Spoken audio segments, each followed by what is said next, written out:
மேலறை தியானம் மே மாதம் 17ஆம் தேதி ஞாயிற்றுக்கிழமை 2026ஆம் ஆண்டு.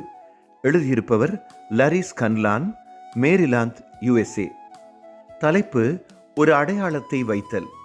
வாசிக்க வேண்டிய வேதப்பகுதி நீதிமொழிகள் 25ஆம் அதிகாரம் 13ஆம் வசனம் தொடங்கி 15ஆம் வசனம் வரை. இன்றைய நாளுக்குரிய தியான வசனம் நீதிமொழிகள் 15ஆம் அதிகாரம் 30ஆம் வசனம். கண்களின் ஒளி இதயத்தை பூரிப்பாக்கும், நற்செய்தி எலும்புகளை புஷ்டியாக்கும். கடையில் பொருட்களை எடுத்துக்கொண்டு பணம் செலுத்தும் இடத்தை நோக்கி போனேன்.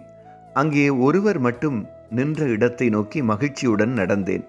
பணம் வாங்குபவர் வரும்போது சிரிப்புடன், வந்ததற்காக நன்றி, இந்த வரிசையில் இதுவரை ஒருவரும் சிரிப்புடன் வரவில்லை, நன்றி என்றார்.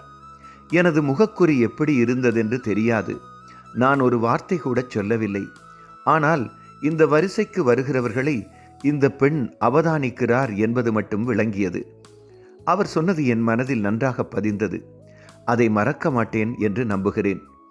சிறிது நேரம் அவருடன் பேசினேன். அவருடைய குடும்பத்தை பற்றி பேச்சு வந்தது.